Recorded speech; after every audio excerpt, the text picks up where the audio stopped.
Okay, Nirmal Jain also joins us now. Okay, Nirmal, what is the update at IIFL? What you hearing from your clients? What exactly is happening at IIFL Wealth? What is the house advice right now?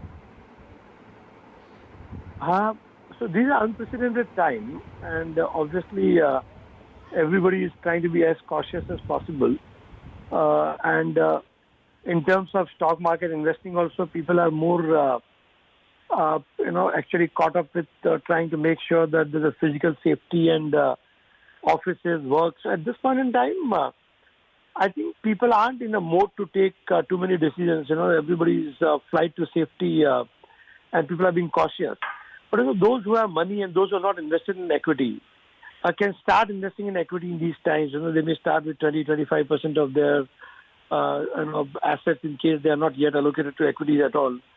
But typical scenario is that most of the people will have some investment in equity. At this point in time, it's like a falling knife which nobody wants to catch. People just want to wait and watch.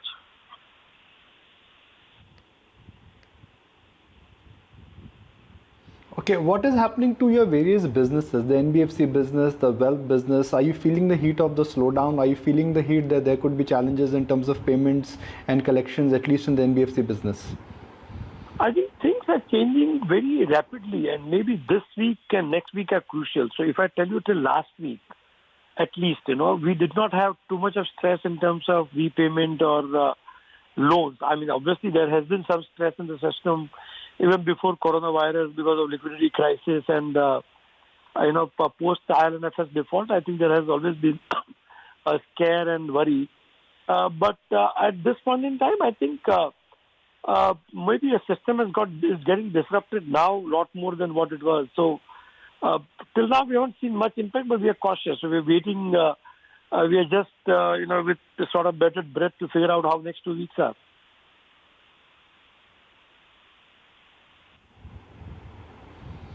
Nirmal, what is in store for banks which have a large exposure to SMEs and MSEs? A lot of businesses which are related with travel, tourism, hospitality, sectors like aviation. Indirectly, some of the sectors which they are connected with some of these sectors which have taken a hit because of the virus. Do you think we are in for a major blow up in the MSC, SME space, and that's going to just increase NPAs for NBFCs and also for banks? Yeah, Nikunj, I think it's very interesting and important to understand this. So maybe till about a week or 10 days ago, still our our flights as well as restaurants were running at reasonably full capacity, and suddenly a lot of clampdown in Bombay and also elsewhere has happened from last week or this week only. Now, given that these are extraordinary circumstances, I think it's natural and logical for RBI and government to understand and provide for these exceptions. And so today I read somewhere that people are asking for 9 months or 12 months moratorium on restructuring or recognition of NPAs. This I think RBI will have to consider seriously, and they may have to evaluate things in the next 1 or 2 weeks. But what will happen is that if they are given some time, and hopefully if these things don't worsen or don't aggravate from here, for touch wood, India has been doing pretty much better compared to the rest of the world, and we hope and pray that things get better from here and they don't get worse. Then the recovery in India can be very quick because we are not as damaged, we are not as hurt as many other economies, and if there's a small help from the government and RBI. Then let's look at a scenario as an optimist or as positive. Then in next 1 or 2 years, whatever scare we have, the reality turns out to be much better, and we don't really have too many cases.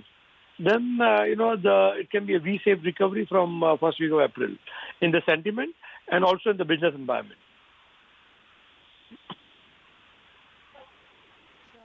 Nirmal, but what is the market pricing in right now? I mean, we're staring at even a breach of 8,000 this morning. The SGX Nifty again is indicating a gap down of 4 to 5 odd %.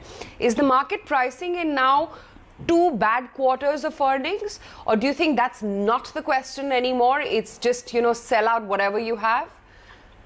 So I think market in these kind of things, there's no rational evaluation of what is happening to valuations, outlook of market. So what has happened that, in India, a lot of passive money had come from the emerging market funds as well as ETFs. And it's a global money.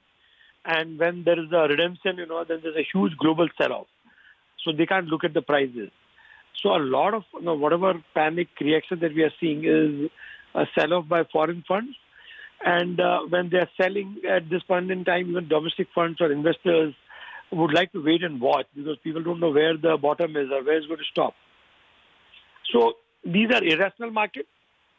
And somebody who has a courage, and say, okay, I can buy, and even if market goes down by 10 or 20%, doesn't matter. Because I know that 3 months later, 6 months later, 1 year later, the world is not going to come to an end, and we'll have and when it bounces back, it'll probably, give you still good returns from current levels. So those are the people who can buy or who will buy. So today's market is, the many foreign funds are forced to sell. And it's not that there's a human who's taking a rational decision, but suppose you are sitting on a passive fund and you see redemption of 10%, 20%, you have no choice. But you have to pay back the investors. The investors who are redeeming, they also aren't applying their mind. They say, okay, let me withdraw money from emerging market or from India. So it's a very weird scenario. And the problem with the world today is that the 80% of trades are happening on algo, passive funds or people which are not active investor or a fund manager decision, but just a process driven by many other forces. So, these kind of volatility, therefore, is inevitable. But people who can, think a little longer and have courage, they are extraordinary opportunity to, buy stocks at very, very low prices or very low valuations.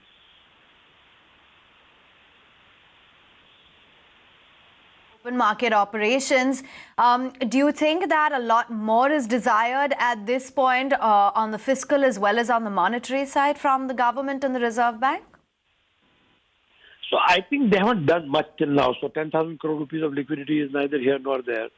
What maybe I would think that government and RBI can wait for a week or two to see how it peaks out. And that will basically help them come out with a package which works. So I would think that, I don't think the government and they should do in a hurry something that today, announce a few fiscal or tax cuts and a week later you realize that either they are too little or too much or, so, as everybody's saying that this week and next week are very crucial for India to see how the stage 3 of coronavirus, whether it, works the same way in India or not. And then, so I think once we pass that, sort of a peak or a hump, and then then government and RBI can work out a package. So the best time for them to look at it, of course, RBI can look at extending or allowing 6 months, 9 months, or 12 months of moratorium on asset recognition, particularly in MSME sectors or even mortgages or home loans. Although, till last week, we have not seen much of defaults or delays, but it will happen very quickly. So they can be a little proactive there. But as far as fiscal package is concerned, which is about taxes, the government should wait for a week or two, look at the scenario, and then come out with a comprehensive package, which basically targets at minimizing or mitigating the job losses to start with, and trying to figure out which sectors have a lot more employment and how they are interlinked with other sectors, and then come out with a package. I think that will work very well for the country.